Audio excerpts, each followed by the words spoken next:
And welcome back to Football Weather. It is the 5th of October, Sunday evening recording session. Myself, Galen Clavio. He's Matt Blaszka. We're back. We're ready to talk some college football.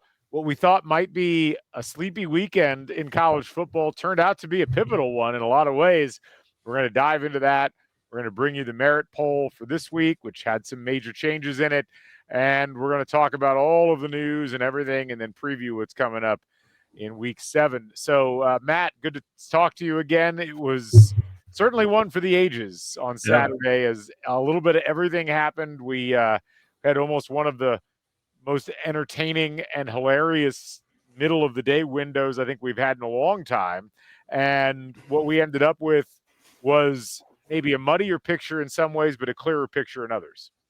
Yeah, I think you texted me at like 11:30. Said this is gonna be a tough one to watch. Where are we gonna land? And the noon games were okay, right? It kind of landed where you maybe thought it was, and then the 3:30, you just didn't have enough TVs. I think I had 4 windows. I had a weather TV on. I think at one point I had all 6 going. It was just you couldn't keep your eye off a couple games, but otherwise, yeah, it was one of those weekends where they tell you to do yard work and you think you're going to miss something, and if you did yard work between 3:30 and 6:30, you missed quite a bit. Yeah, it's definitely one that you didn't want to be pumpkin patch going or picking apples or anything like that, which I know many of you feel compelled to do during this time of year. But this is why YouTube TV exists. This is why you bring the games with you just in case, because you just never know. So we're going to dive into all that here. And obviously, we appreciate you folks watching.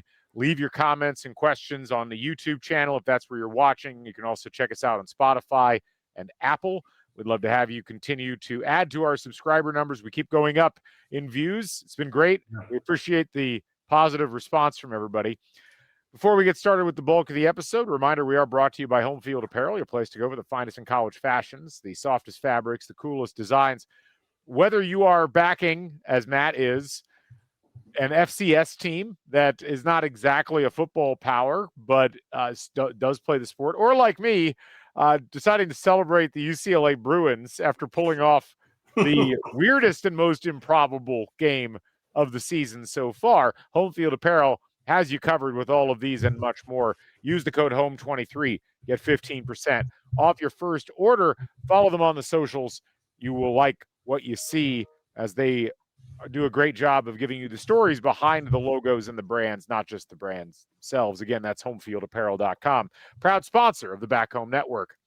All right, well, let's just dive right into it. There's a bunch of places we could start, but I think we got to start with the UCLA Bruins as they pull off not just the most improbable upset of this season, but for the first time since 1985, they become a team that was 0-4 or worse to knock off a top 10 team.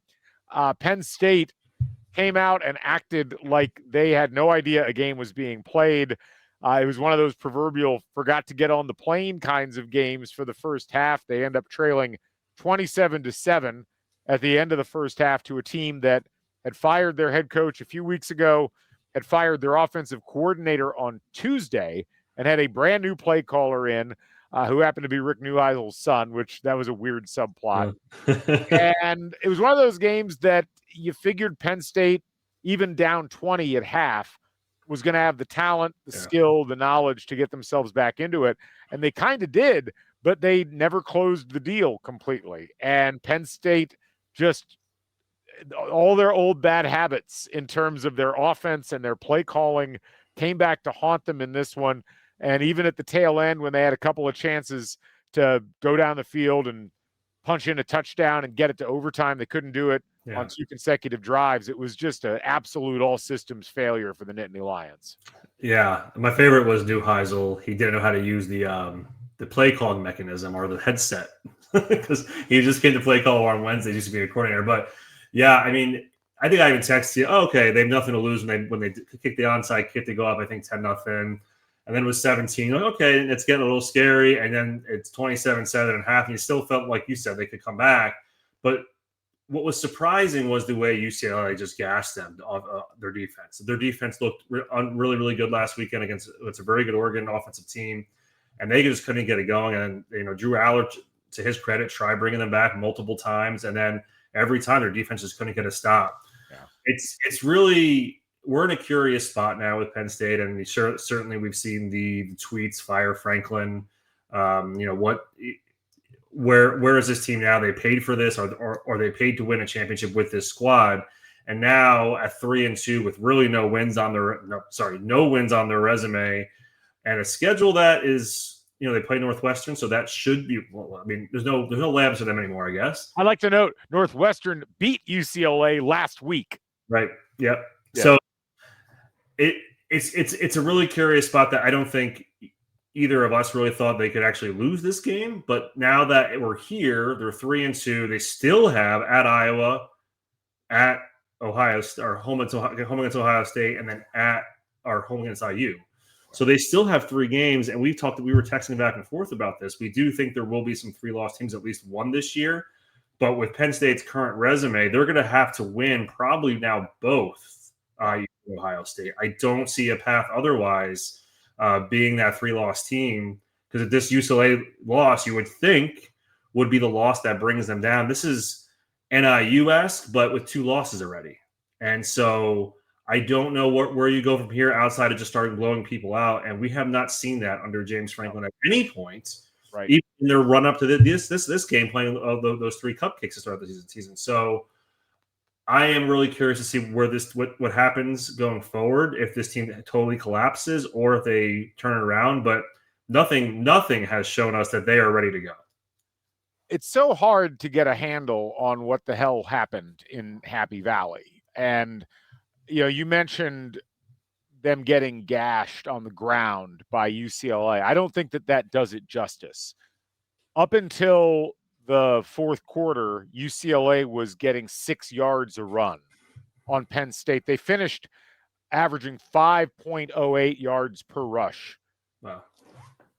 3 touchdowns, 269 yards rushing. And a lot of that was Nico Iamaleava just scrambling, on not designed runs necessarily, but they kind of were, in that there was a clear direction that, hey, if Penn State's not going to spy on you, you might as well just go ahead and run. Even when they did have a spy after they adapted, he was still able with his athleticism to get away. By comparison, Oregon, who everybody loves, and the game was in Happy Valley, and certainly Penn State's a little more hyped up for that, only ran for 176 yards, so almost 100 yards less, only ran for 4.5 yards a carry, half a yard less. And yet, I don't think the defense was the problem. It was the offense. The offense, again, let Penn State down. And, you look at what Penn State has done over and over again now in terms of their offensive play calling and their overall offensive ability. This was a game where they only threw the ball for 200 yards for the entire game, 19 of 26. And, I'm sorry, if you look at what UCLA has done over the course of the season, they haven't let up a huge amount of passing yards over the course of the year, but this is a team that you can probably pick on both their pass defense and their run defense fairly easily, but it just wasn't something that Penn State thought to do in this game. I heard this pointed out on one of the other podcasts. Even when they had 12 seconds left and an outside chance of getting the ball into the end zone, they call a swing pass.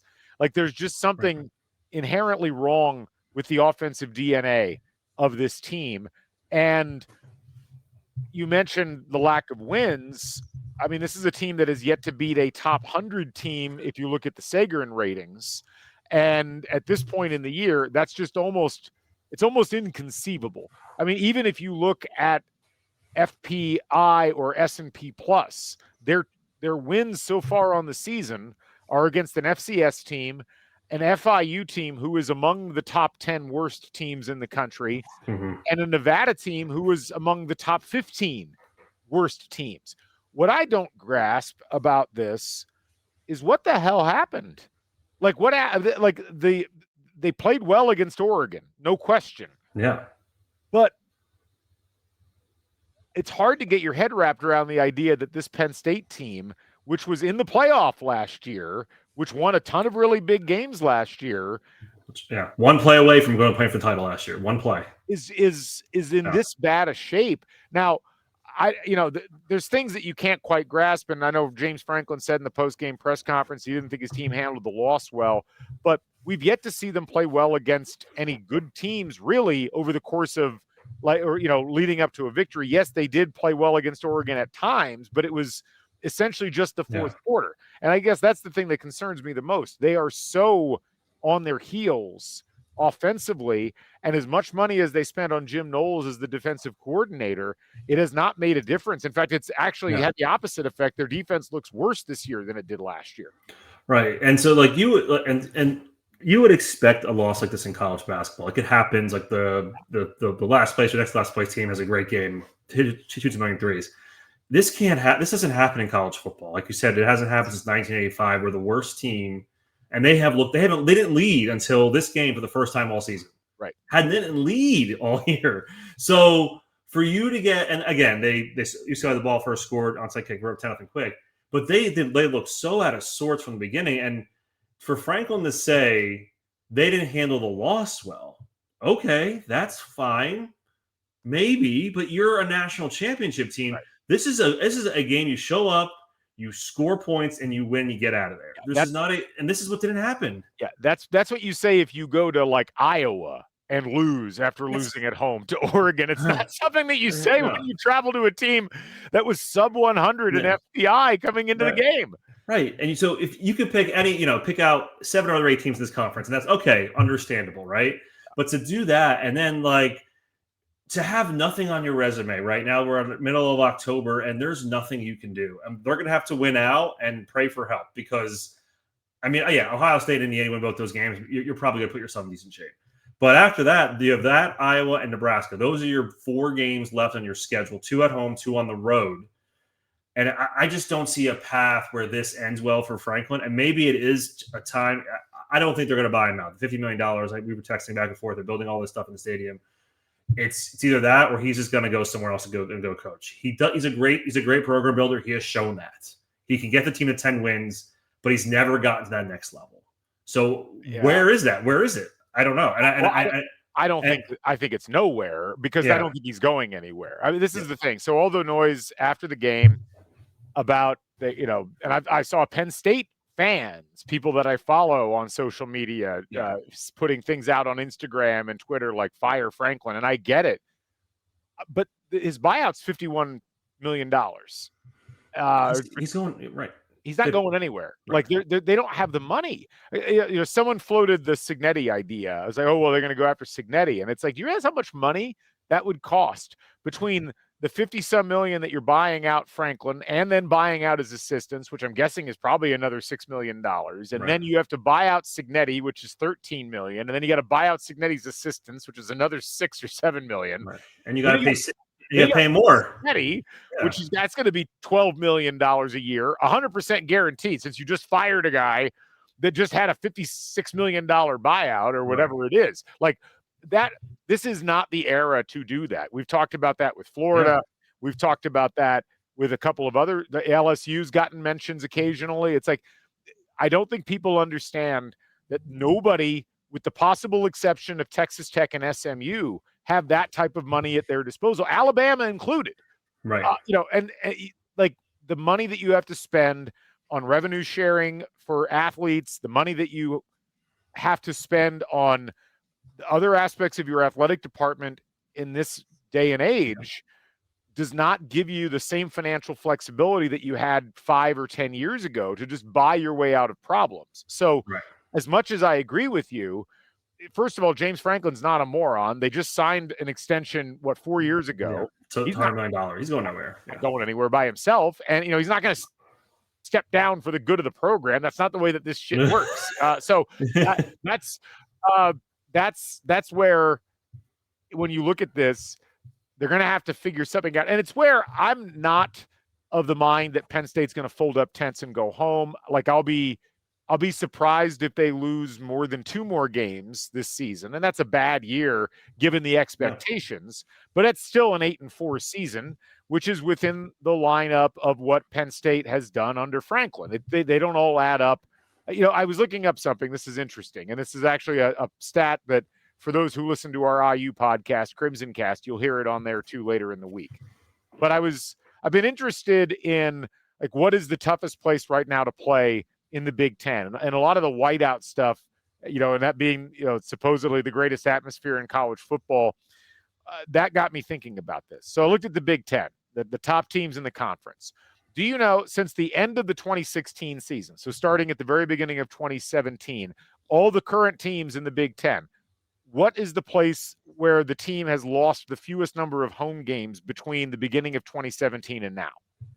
It's probably Ohio State or Michigan, no? Oregon, actually. Oregon's only lost 3 games at home since the beginning of 2017. And 2 of those, one of them was in 2017 and one of them was in 2018. Yeah, Ohio State's, so they've lost to Washington State in 2017, Stanford in 2018, and Washington in 2022. Ohio State, since that point, has lost 4 games at home. They lost at home to Oklahoma. That was the famous Baker Mayfield game. They lost to Oregon at home in 2021. You probably remember that one. The 2 Michigans. And the 2 Michigans in 22 and 24.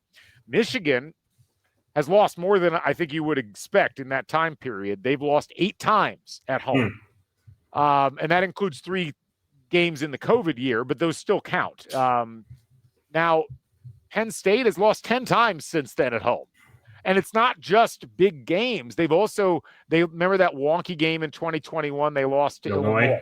Yeah. But they've also lost at home to Iowa. They've also lost at home to Maryland. Those were both COVID year losses. They lost at home to Michigan State.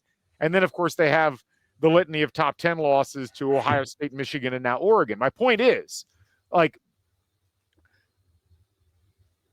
Penn State has kind of sailed by on beating Michigan and Ohio State in years when they're not top 10 teams, which is rare.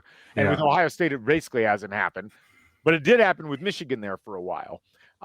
And they also haven't really faced a ton of other really high-level opponents, and now they are. But now you've also got the added pressure with Penn State of they're in this position where they're suddenly no longer clearly the third best team in the conference. No, right. They dropped.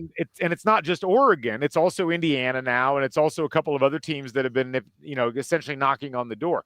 So I don't know what they do at this point, because you just went out and bought the best defensive coordinator.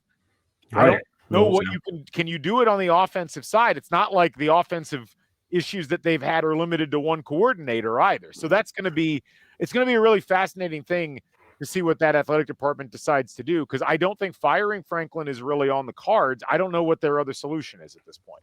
Yeah, and you're right. I mean, you made a really good point there regarding some of these losses. They're just they've still lost some of these games that they should have won.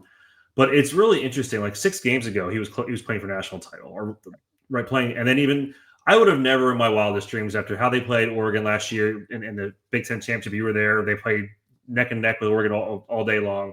They then beat Boise State, and then they had Notre Dame dead to rights, and then they kind of let it go, just like every other Franklin big game. But I'm just really confused how it's fallen this far when they brought back. They spent a lot on their roster. They brought receivers in, and they had just not figured it out. And you're right. I don't expect them to go worse than 8-4 as well, maybe 9-3. It's just really,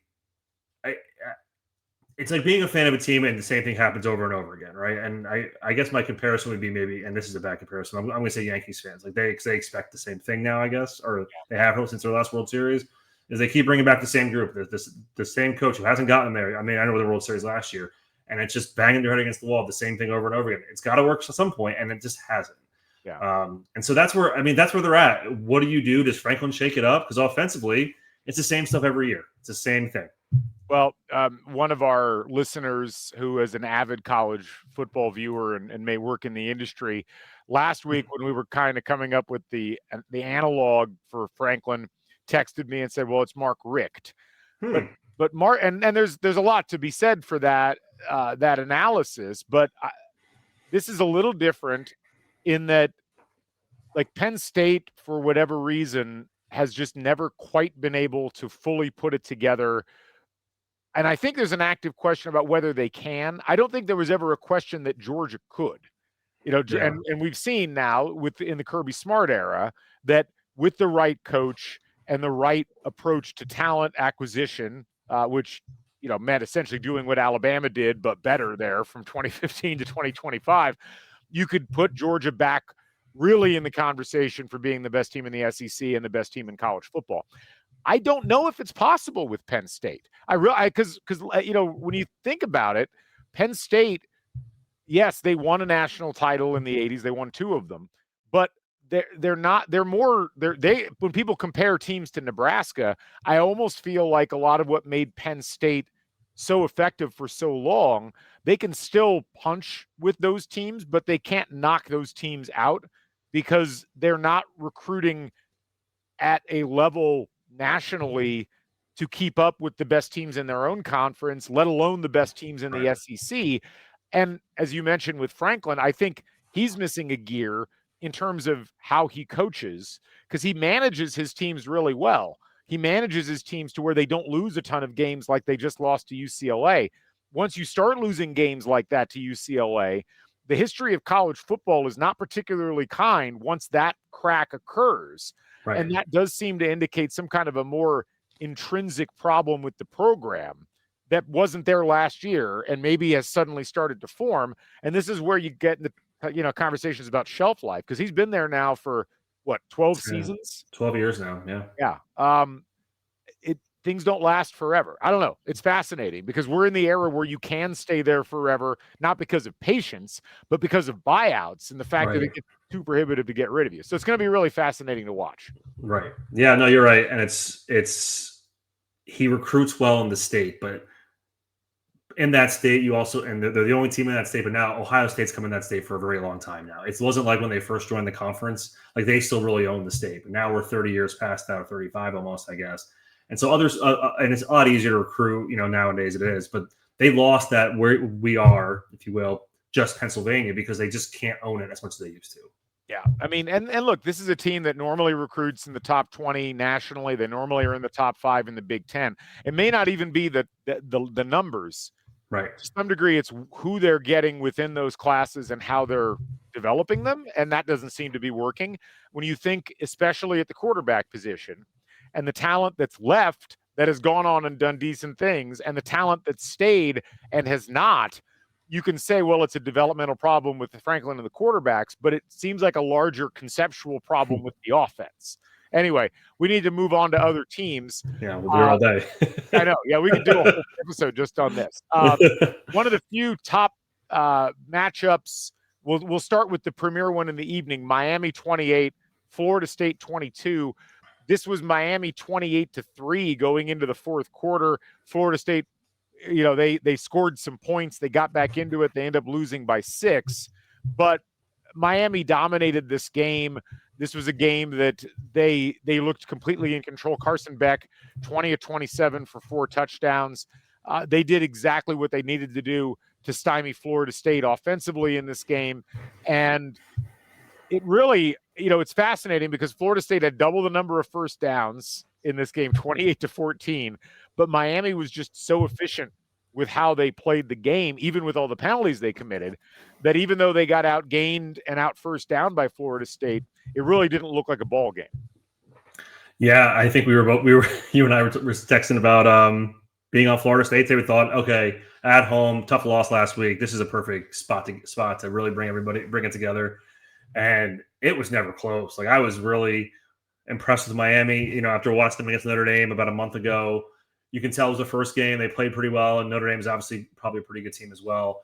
But they just took it to Florida State. It was like they were like, we're the best team in the conference. We're finally here to show it, and we've been waiting for this. Like, Carson Beck has been pretty good, but this game he definitely controlled the game, and you just felt like defensively, even offensively, like. When it was 28-3, I know they scored some points late. The game was over. I mean, it was over. I felt like 14-3. I never felt Florida State was ever really going to get it moving. It just seemed like they were playing two different sports. And so when you look at where Miami is, and I think this will be reflected in our merit rankings, they're in a really good spot.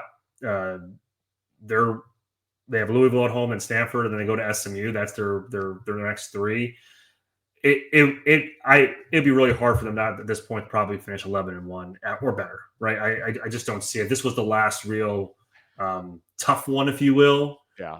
Now, I mean, SMU will be tough, and maybe Louisville is a tricky spot for a tough game like this. But certainly, after watching what happened to Pitt this week, it just seems. Or I know, sorry, Pitt won by a ton, but I that's the only other game maybe you can see. Right? But otherwise, they're in really good shape.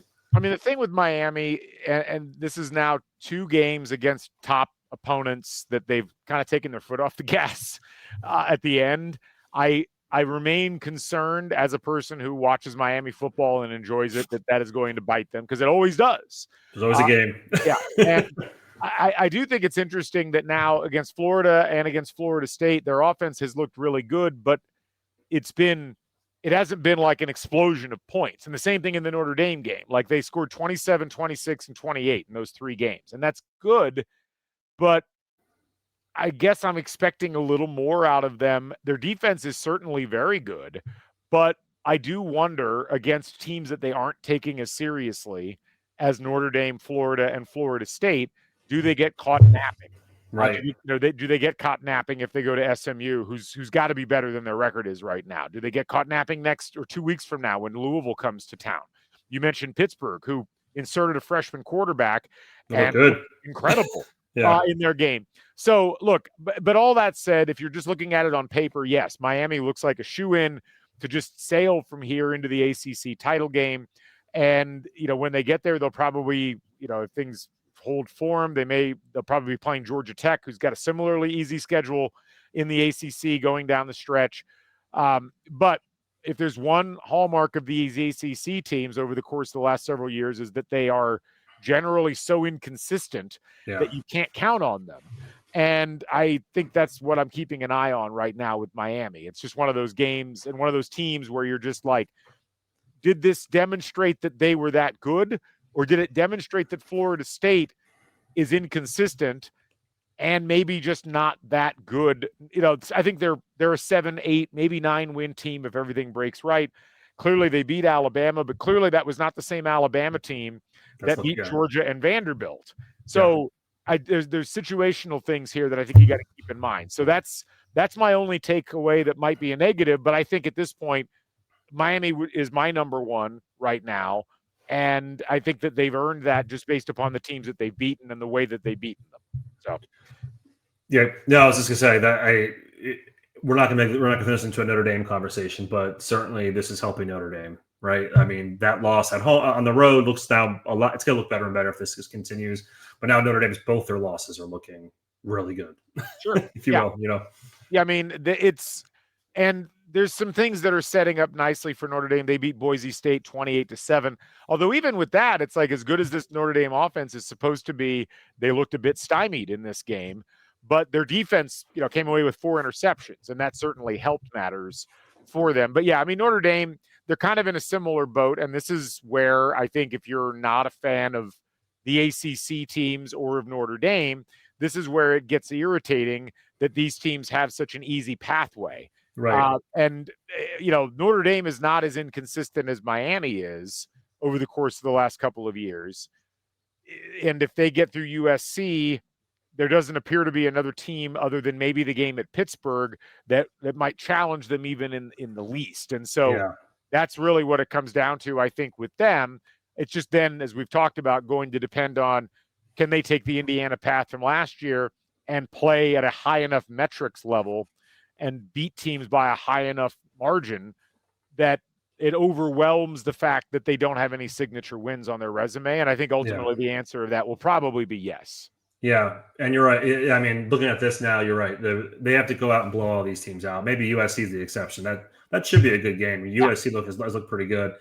But in terms of what they'll need to do, we don't want to go too far in Notre Dame, but certainly where they're at, these SEC things and we'll talk about them here in a second. It's helping them now that 2 lost Texas, and we're starting to see other teams. Vanderbilt, they now lost their first game, and SC's already got 1 or 2 losses. So teams are starting to fall a little bit in line, and this is going to just help Notre Dame. I mean, it's the only way to put it. Let's talk about Texas. 29-21 losers at Florida. They have 2 losses on the season, and much like Penn State, they are essentially dead when it comes to the playoff. I mean, there is the unlikeliest of pathways that they suddenly find their offense and are able to pick it up. But they've got the Red River rivalry game.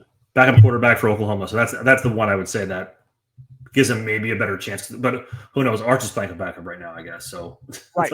But they've still got to go to Mississippi State, who's been frisky. Yes. They've still got to go. They got Vanderbilt at home. They've got to go to Georgia. They've got to host Texas A&M. The team I have seen out there is not capable of beating any of those teams. I don't care about I don't know if they beat Arkansas with the way that they've looked offensively. Yeah, this schedule lines. I mean, originally it probably didn't look like that, but you're right. Like Mississippi State, they were in that.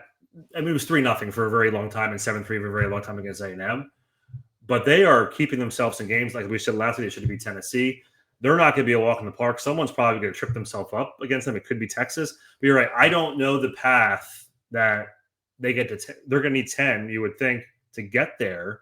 But maybe it is. Maybe they're lucky if they can get Oklahoma, Georgia, and A&M. If they get all three of those, then they're 9-3. Well, and I mean, if they beat those three teams, yes, they deserve to be in the playoffs. But do you? I mean, I don't see it. Like Art's got all this hype, right? And rightfully, and that's just how this works. And it's he just looks off from what I've seen. Again, I'm not professional. He just seems like he's off by a step, holding the ball too long. Like he's just not there yet. And it's his third year in college. I know it's his first year starting. It's just a shock that he has not been better. And like you see some of that I can't remember that touchdown pass. You see that one touchdown pass like this, that's what we're looking for. And then the very next pass, he's shoot to 20 yards over the guy's heads. Like it's really inconsistent. And a lot of it is on him. I mean, the defense wasn't great against Florida, but it was good enough, right? I mean, and it's just, when are we going to see it? And is it just Arch isn't ready and then he needs another year, or is Arch just not that good? The last thing I want to do is put Arch down, but it just seems like he's just not there yet. Well, again, the problem as always kind of revolves around what are we hyping? Like, what are we basing the hype upon? And I think with Arch Manning, you're always going to be judged by outsized expectations because of your name or your family's name. But, if you go back and look at what he did last year, it was a situation where he just didn't have much that you could point to in games that mattered that would have led you to believe that he was going to come in and immediately become the best quarterback in the nation, which is, I mean, I think Feinbaum said something like he was going to have a better career than Tim Tebow. And it's like, look at his stats from last year. Yes, he threw 4 touchdowns against Texas San Antonio. Right. He threw 2 touchdowns against Mississippi State in a game that Texas won easily. They were 26-31 in that game. But it's like, Steve Sarkisian knows offense. He went back to Quinn Ewers last year. Like that was not accidental. And this year, I mean, he's so far against teams with a pulse, he threw for 56.7% completion percentage against Ohio State and 55% at Florida. And that's not going to pay the bills in college football. And so, look, I don't know if you let a guy work through this or if you say, look, we need to sit you down, get your head right, try to get you back engaged with film, take some pressure off of you. That may be what they have to do. I just don't see a route forward with him at the helm where I don't even know if they get to 7 wins where they're at right now, because they're in a conference that, this is the kind of sign of weakness that people just feast on. And again, it's like outside of, I mean, look, even at Kentucky, I don't think is that easy of a game if your offense is as non-functional as Texas's offense has been so far. Yeah, right. Yeah, I mean, and you lost to a Florida team who couldn't score, who couldn't move the ball. I mean, it was, I thought like they could get out of there with a 15-10 win and be fine, because Florida was not moving the ball at all the previous couple of weeks. So now they have. And like you said, can they sit them down? Unfortunately, there's no bye week until the middle of November for this team. So they go right through Oklahoma, at Kentucky, at Mississippi State, Vanderbilt. And, I mean, 2-2 would seem like a possibility. 3-1 would be great, but I just don't see a path where they're going 4-0 in that stretch. And then they have to go to Georgia. And even if they do go 4-0, then you're going to Georgia, who, Georgia just blew out Kentucky and looked pretty good. But I mean, and I guess if they go 4-0, maybe we'll see something that, okay, maybe Texas has kind of righted the ship. But in what world is that happening at this point? It just seems like they are not there offensively like with you as they were last year. They were just on a different level last year, hence why they played in the semifinals. They looked really good. And this year it's just been a total no-show for most of the season. Yeah. Couple other games to touch on. You mentioned Vandy earlier. They lose at Alabama 30-14. I mean, Alabama looked like the better team if you take the game as a whole. Vanderbilt shot themselves in the foot twice in the red zone when the game was a lot more in the balance. It was tied at half. Vanderbilt was up 14-7. They let Alabama drive down the field, score right before half, and that really changed the momentum. And that was it. Now, there's no shame in losing at Alabama. I don't think Vanderbilt's going to get crushed or anything like that in terms of how the pollsters look at them. But it was, there's two ways to look at it. You can either look at it and say, okay, they can play with Alabama. They just weren't good enough to win at Bryant-Denny. Few teams are. They have a bye, so they can reset. Mm-hmm. And they have LSU and Mizzou, both of whom are top 15 at home. Yeah. And if you win those two and then follow that up with a win at Texas, you are in amazing shape heading down the stretch towards that date, at Tennessee to close out the season. Or you could look at it and say, well, they were 16 points worse than Alabama. And if you look at their schedule, their big wins were against teams that aren't that great in Virginia Tech and South Carolina. And maybe they are actually just like a 7 or 8 win team that we got overly hyped about. I can't decide which one at this point. Yeah, Alabama is certainly the story. It looks like they are certainly drifting up or going up with the Vandy and Georgia win. But I was impressed with Vandy. Like this, a game like this, they were in it. They like you said, they shot themselves in the foot, had a good chance to go up 14. Will they fall on the 8-4 line? That's who Vandy is. But if I'm any of these teams who's looking for a playoff spot, like the LSU's, the Missouris, I guess the Texas and Tennessee, this is a scary game. This is a game you don't want to play, and you're gonna have to win it because as both our rankings show, we have all these SEC teams clumped together, and somehow they're gonna have to figure out who's the top of who because they're not all playing each other. And Vandy's going to be a common opponent for a lot of these middling teams, like as we just said, Tennessee, LSU, Missouri are all there. And that meat of that bottom 10 or early teens. It's going to be they are fun to watch. And I will say this about the SEC with Vandy and Mississippi State. There is really no pushover this year with those two teams. Kentucky's the worst team, but those two teams are going to give people a game every week. Yeah, no, it's certainly a very deep conference. I do think it's missing some top end right now. It's all here. There's not a lot here. It's all A- teams. Yeah. And look, you can win the title with an A- team. Yeah. But I think this is where it's fascinating because statistically speaking, through the first 5-6 weeks of the season, the top 3 teams in the country are all in the Big Ten. Which is nuts to think about. But yeah, Alabama, I mean, this was a big win. This is 2 ranked wins in a row at Georgia and then Vanderbilt at home. I think those are 2 really impressive wins. And it doesn't get much easier for them. They've got at Mizzou, Tennessee at home, at South Carolina, a bye, LSU at home, and Oklahoma at home. That's their next 6 games or 5 games, I guess. If they can come through that 4-1, then I think they're in amazing shape for making the playoff, regardless of what happens. Maybe not regardless of what happens in the Iron Bowl, but that almost 4-1 for them probably is about as close as you're going to get to guaranteeing yourself into the SEC title game. But this is where, again, it's going to be interesting to see. Can they do that? Because they were talking about winning against the current 14th, 12th, 11th, and 6th place teams, plus a South Carolina team that has looked better, I guess, over the course. Or at least they looked better against Kentucky than we anticipated. We'll see some of what they'll be able to do against LSU next week. But that's going to be the thing to keep an eye on. Is like, has Alabama shed whatever illness they had that led to them losing to Florida State early? Are they going to be this dominant team moving forward? I don't know. I mean, next week's fascinating with them because I have no idea what to make of Mizzou. Mizzou might be really good. Mizzou might just be feasting on poor teams on their schedule. That's going to be a really fascinating test for both of them.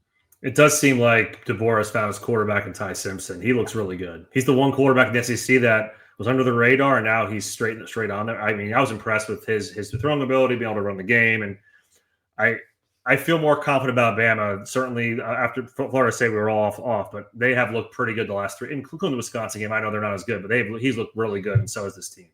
A couple other top 25 games before we go to a break and come back with the merit poll. Ohio State smashes Minnesota. Yeah. That game was non-competitive basically the whole way. Oklahoma played one of the worst teams in college football at Kent State and beat them handily 44-0. We mentioned Texas A&M. They pick up another win. They look really impressive across the board. Texas Tech, big win at Houston. Some people had that as a potential upset. It was not even remotely close. Texas Tech led 15-3 at the end of the first quarter and never really looked back. Cincinnati, big upset at home. They knock off Iowa State, although it wasn't really an upset. They were home. Well, I think they're -1, I think. But Iowa State's bad metrics finally caught up with them, and Brendan Sorsby had a really good game for Cincinnati. And suddenly Cincinnati's a team you got to pay attention to in the Big 12, and especially when you consider they probably should have beaten Nebraska in that opening game at Arrowhead, and it didn't come together for them.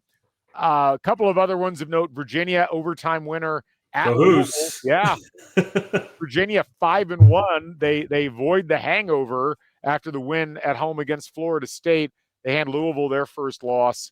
And last one that I wanted to mention outside the top 25, but Clemson adds to the misery in Chapel Hill, 38-10 winners, somehow getting themselves back up to the same record that North Carolina already has at 2-3. But it just demonstrates like the difference between a team having a bad season and a bad team, which is the dichotomy there. But anyway, we're going to take a break. We'll come back. We'll talk merit poll, how we got to our numbers, and then we'll tackle what's going on in this upcoming week of college football right back here in a minute on Football Weather. Hoosier Nation, want a smarter take on IU sports?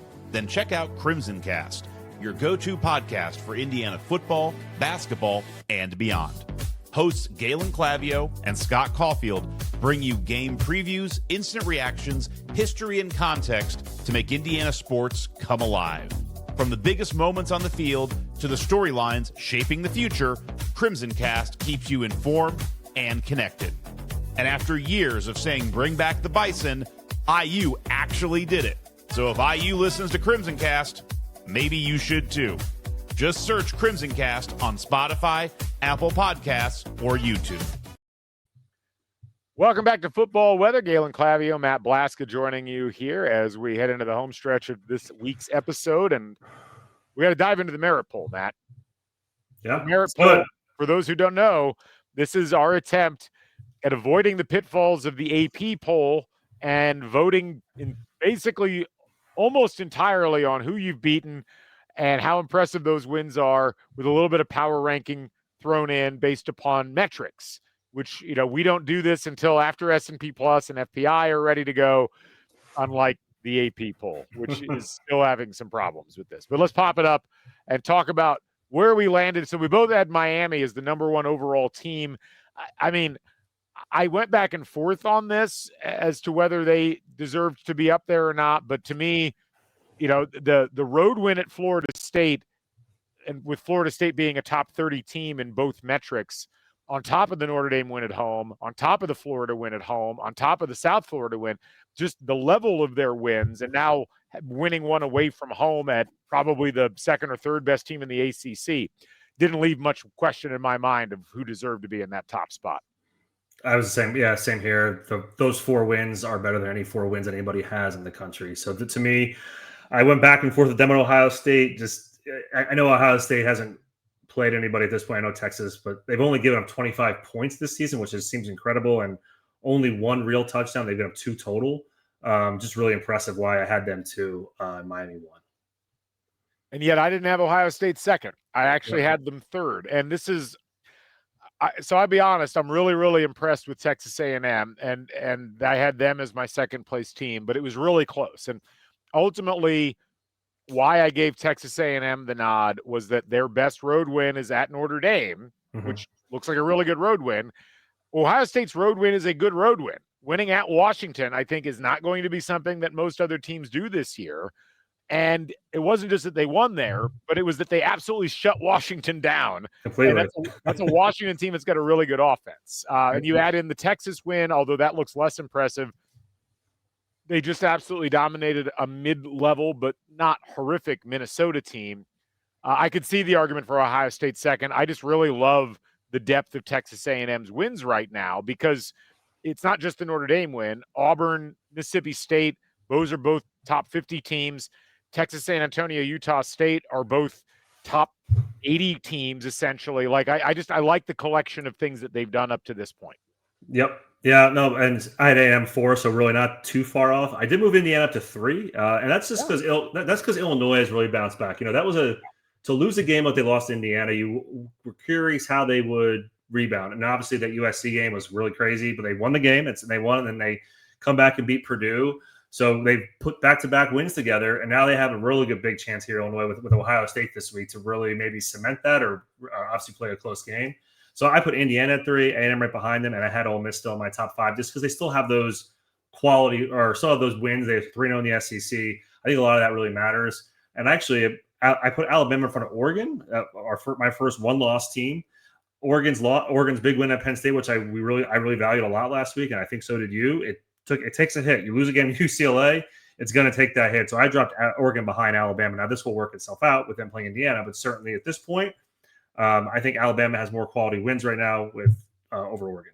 Yeah, I actually dropped Ole Miss down to 10th, largely because when I looked at what they've done, I'm a little dubious about LSU. We've talked about that. Arkansas fired their coach shortly afterwards. Tulane, Georgia State sucks, and then their win on the road at Kentucky just doesn't impress me that much. But I think there's really not a huge amount of distinction to me in that top 10 in terms of accomplishments. I had Ohio State 3rd, Oregon 4th, Indiana 5th, Alabama 6th, Georgia 7th. We both had Texas Tech 8th. I had Oklahoma 9th. You've got them 10th. And then I had Ole Miss 10th, and you had them 5th. So we've largely got the same teams, just kind of in a mixed-up order there. It does get interesting when you drop below that. So I had Illinois 11th. You had them 15th. I agree with you about, it's not just that Illinois beat USC, but they've got 2 road wins now against power conference teams. They won at Duke, that win continues to look a bit more impressive. And then they win at Purdue, which isn't that impressive, but that's a live wire Purdue offense that can trip you up if you're not careful. And I thought they handled it better than USC did, quite frankly. Looking at some other ones, I moved Virginia all the way up to 12th because Virginia at this point, 2 road wins against Louisville and NC State, both of whom are pretty good. A home win against Florida State. I mean, that's a nice collection of wins. And it's hard for me to give Michigan more credit when I'm not totally sure if winning at Nebraska, especially in a game that it wasn't like they blew them out or anything. Is that more impressive than winning at Louisville? Louisville might be a better team than Nebraska at this stage. So it's close, but even though Virginia's power ratings are a little bit lower, I like a little bit more of what they've accomplished so far this season. Yeah, I was impressed. I mean, they played really well. Coming up after that that really big home win, you weren't sure what would happen going to Louisville, and certainly they returned 2 defensive touchdowns, but they ended up winning the game at Louisville on the road, to get to 5-1. Schedule lines up nicely, and like you said, they're in really good shape to make some noise. They're already 3-0 in the conference. And it's really cool to see a team like Virginia, right? A team that you're not used to hearing about. And now they're starting to get this year's Indiana. So I'm sure that's not what you want to hear. You just want to be yourselves. But certainly they're in a good shape. I actually didn't drop Vanderbilt at all. I had to go back and look. You lose out on the road and I know it was a 16-point final, but I felt like that's where they probably land. TCU I had it this week. I dropped LSU quite a bit, but we talked about Notre Dame. Now you have their 2 of their losses being 1 and 2, right? And I have their losses of 1 and 4. So it feels like Notre Dame should be in there, and they look pretty good. I was unsure if I was going to put them in there. I had Notre Dame right there, and then once I sort of got to the bottom, Notre Dame deserves to be in. Yeah, I ended up putting Notre Dame in at 16th. I have them above Iowa State. I have them behind Vanderbilt. Georgia Tech, Tennessee, and TCU rounding out my top 20. My teams that just missed, Florida State was just out for me. USC was just out for me. LSU and BYU were outside looking in. And I think I also moved like Memphis and Utah out. But it's really hard to tell with those teams like right around that cluster. That's why we stop at 20, because it's like it almost doesn't matter when you get below 20 anyway, since we're only picking 12 teams to begin with. Yeah, and this is, we're getting to the point now, like next week's the halfway mark. So we'll have a really good idea of where some of these teams are. Most teams are 2, 3, 4 games within in the conference play. And so it's really starting to shake out. But kind of like what you said, like once you get in that 18 to 20 range, it's hard because no one's really stepped up, because we're only looking really at the top 14, 15 teams. Now we do have some big group of 5 games this week. So some of that stuff will start working itself out, but certainly it's exciting to see that. I think we're starting to see those 2 or 3 teams rise to the top, and now that next level, we'll have some of those games this weekend. Yes, and let's go ahead and talk about this weekend. It's going to be an interesting weekend, to say the least. Not a lot going on. There's Wednesday games. Yeah, I know. There's 2 games on Wednesday. None of them are good. But yeah, you've got Missouri State and Middle Tennessee. Both of them were real bad. On ESPN2 on Wednesday, and then you got Liberty and UTEP on CBS Sports Network. The Thursday games are, I don't know, there's not much there to recommend. Tulane, East Carolina might have some promise to it.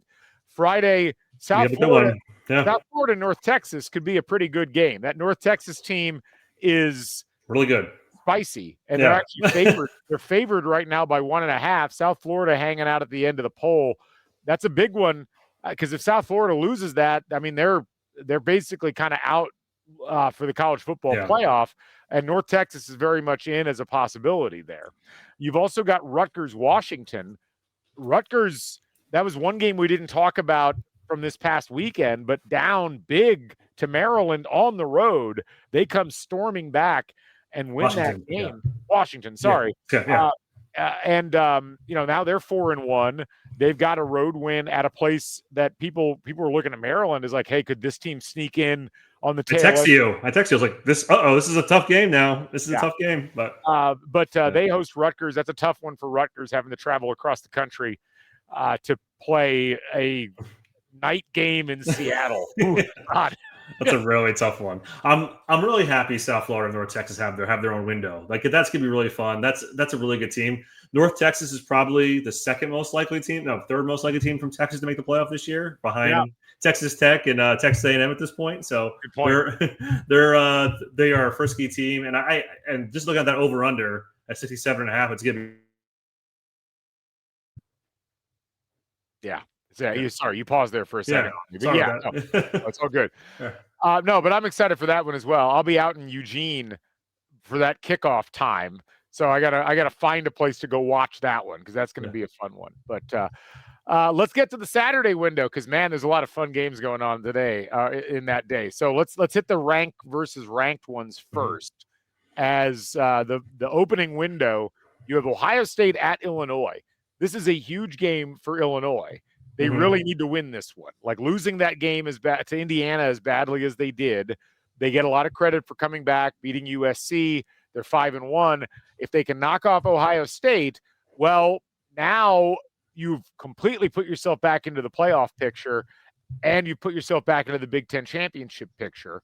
For Ohio State, it's a challenging game in as much as they're going to be a much more worthy opponent than, say, Minnesota was. But it's one of these questions where it's like, well, Washington, we've learned, is a pretty good team, probably within about 10 spots of where Illinois is, if you want to do it by metrics or by rankings.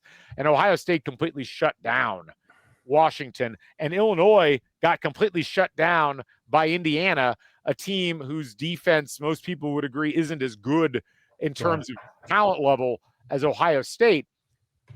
Ohio State's a 14.5-point favorite in this game. Like, Illinois got the firepower where they could give Ohio State a challenge, but this is one of those games where until you see Ohio State lose a game, you just, in my opinion, got to kind of, like, this isn't like the Oregon game last year where they travel out to Eugene and everybody's like, ooh, Like this could be a preview of a national title, and it was like right down to the wire. Illinois doesn't feel like they're quite in that caliber of team. Agreed. Yeah, and like I brought this up, Ohio State's getting 25 points this year. I mean, 25 points in 5 games. No matter, I don't care who you are, that's unbelievable. So Illinois is in for a really tough test. Now, I will say this is a really good chance for Illinois to really put a stamp on this season. And if they can somehow win this game, not only does it help Illinois, but it also helps the Hoosiers, because that certainly puts the Hoosiers in a different stratosphere to say, okay, this is a really big quality win. This is going to catapult Illinois probably in the top, you would think the top 10 again. Probably. And they're going to earn it. Even if it's a close game, I think that also benefits the Hoosiers as well. Again, not a Hoosier podcast, but certainly that's part of our network here, right?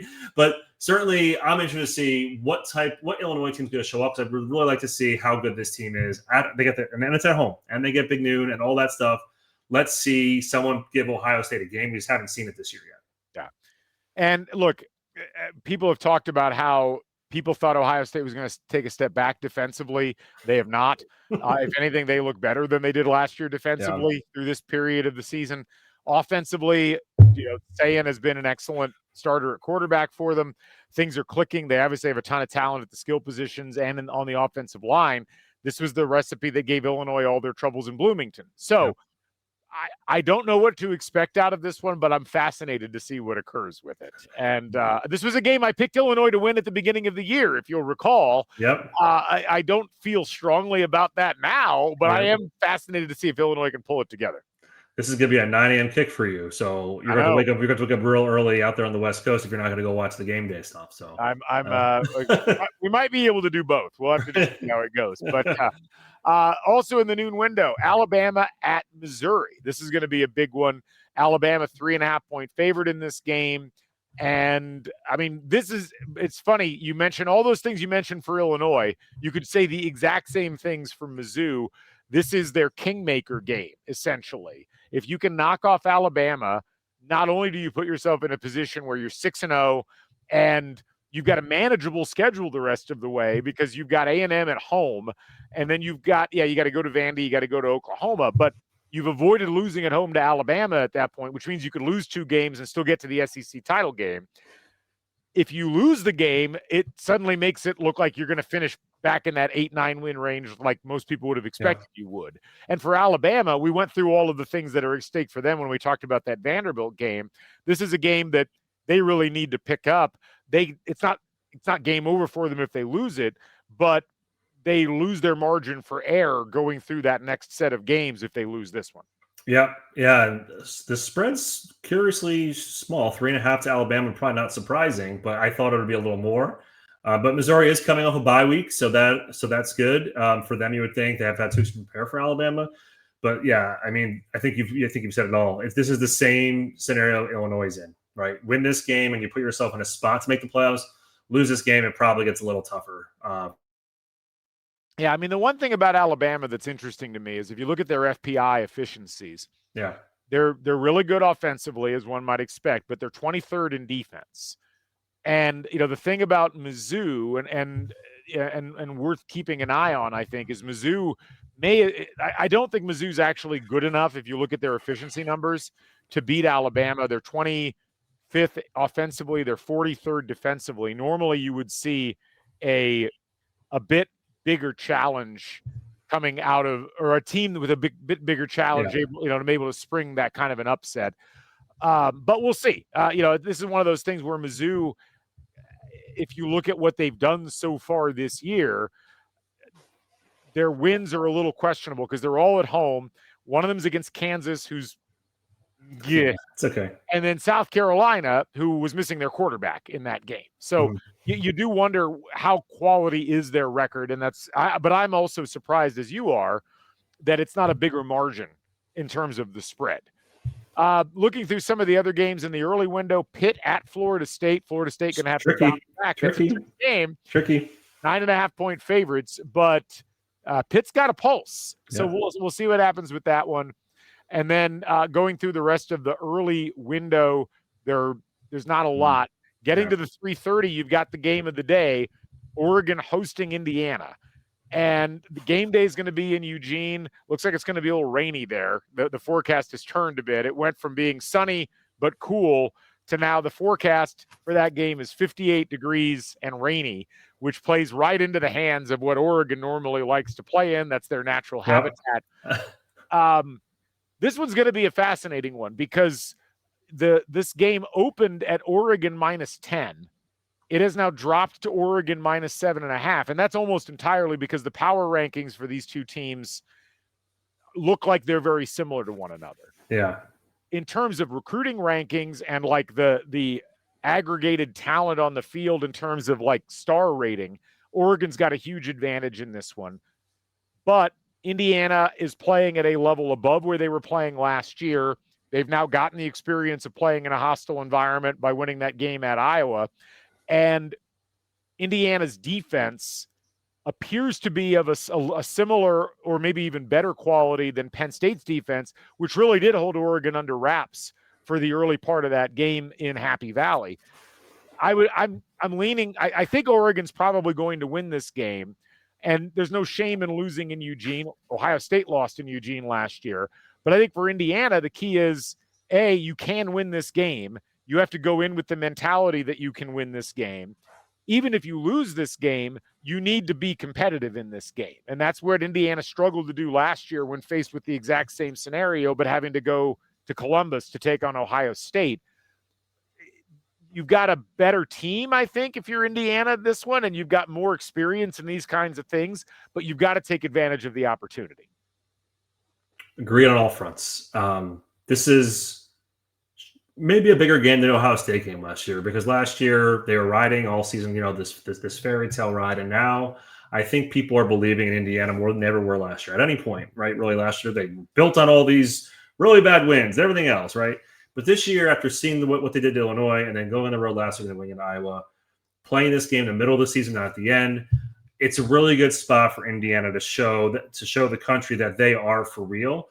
Now, I'm not saying they're going to go and win. I'm with you. I think Oregon probably does win this game. As you said earlier, they've only lost 3 home games, right, in the last 10 years. It's a very, very difficult place to win. A Big Ten team has not done it yet, right? And since they joined the Big Ten. So in terms of expectation, in terms of everything, defense, offense, all looks better for Indiana. Oregon defense looked really good against Penn State, but what does that mean now? We're not sure. Oregon's offense looked really good before that, but they were against bad teams, so what does that mean? I'm really curious. Both teams coming off byes. What we'll see. I think we're going to see a really, really good game. And I expect the margin to be between 3 and 10 points. I don't expect this to be a blowout. I expect it to be a really, really good game. And my hope is that this game shows how good the Big Ten is, especially at the top. Yeah. I think that's the thing. I think that's what most people want to see. They want to see a good competitive game between these two teams. And I'm fascinated to see the chess match in this game between these coaching staffs. I think they're both excellent at what they do. And I think for Oregon, it's about maintaining, coming off a bye, coming off the big win at Penn State. I think for Indiana, it's about coming off the bye and figuring out how to step up in these types of environments. It's really the next evolution that program has to take to get to where it wants to get to, which is being a true year-over-year national contender. Other games going on worth noting. You've got, of course, the Red River Shootout or the Red River Rivalry, Oklahoma and Texas. Some of the shine off of that one now. Oklahoma without their starting quarterback. We're not sure if Texas will have Arch Manning behind center or under center or not, but we'll keep an eye out on that one. That's a 3:30 game. Nebraska, Maryland. This is a big one. Nebraska they struggled with Michigan State, but they ended up winning that game by 11. They're suddenly 4-1. They travel to Maryland, who's suddenly 4-1 themselves, and should be 5-0 probably. Yeah, probably should be 5-0. And I think for both of these teams, this is such a critical game as far as whatever their top end hopes are on the course of this season. If Nebraska wins this game, it's a pretty manageable schedule the rest of the way. I mean, yeah, they got to go to Minnesota. That's a little bit tricky. They got to go to Penn State, which is less tricky.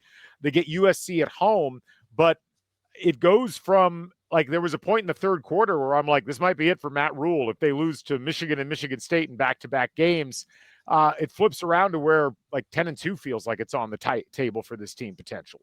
Yeah, this is a big game. I think we might have pinpointed this game early in the year, not really realizing how good Maryland might be, but a big game for Nebraska just because they're trying to get to that second level of the conference. So it would seem the winner of Maryland's got probably a more difficult schedule than Nebraska at this point. But this would put one of those teams in a really good spot for unlikely to get a bid to the playoff, but at least put themselves in a position for maybe a 10-2 season. Yeah. Maybe on the outside looking in. And that's where Nebraska really probably wants to be playing. Obviously they won't be playing there, but certainly it would be nice to see them maybe get to that next level. Florida at Texas A&M. We find out if the Florida win over Texas was a fluke or not a fluke, but because Texas is bad, as opposed to not a fluke because Florida just had a great game. A&M only an 8.5-point favorite in this game. That feels low to me. It does feel low. As good as A&M has played this year and as bad as Florida's played, that one's a little bit of a head scratcher. Evening games, I have my eyes all over this next one. NBC game, 7:30 p.m., USC hosting Michigan. I don't think there's a lot separating these two teams right now in terms of how they played. I'm a little suspect of Michigan, even though they're 4-1. I'm always suspect of USC. USC can put points on the board in bunches, but they can't really stop anybody. Michigan doesn't really put bunches of points on the board, but they're normally pretty good defensively. I'm leaning USC in this game. It's only a 1.5-point spread in favor of USC, which feels really low. But I get why, and I have I don't feel confident in picking USC in this one, but I also wouldn't be shocked if they won. Does this seem like a potential must-win for Lincoln Riley? Right? because they play Notre Dame the following week. Speaking of buyouts, his buyout's like $90 million. Yeah, I'm not saying it's going to happen. It just seems like he has not won this game since he's been in the Big Ten. I agree. Yeah. But yeah, they have Michigan and Notre Dame back-to-back weeks here. But yeah, I'm excited for this one. USC's one loss is 1 point on the road to Illinois. And Michigan's looked pretty good. Certainly, they didn't dominate Wisconsin, but certainly never felt like Wisconsin was really going to win that game. I mean, they just kind of ran the clock out, if you will.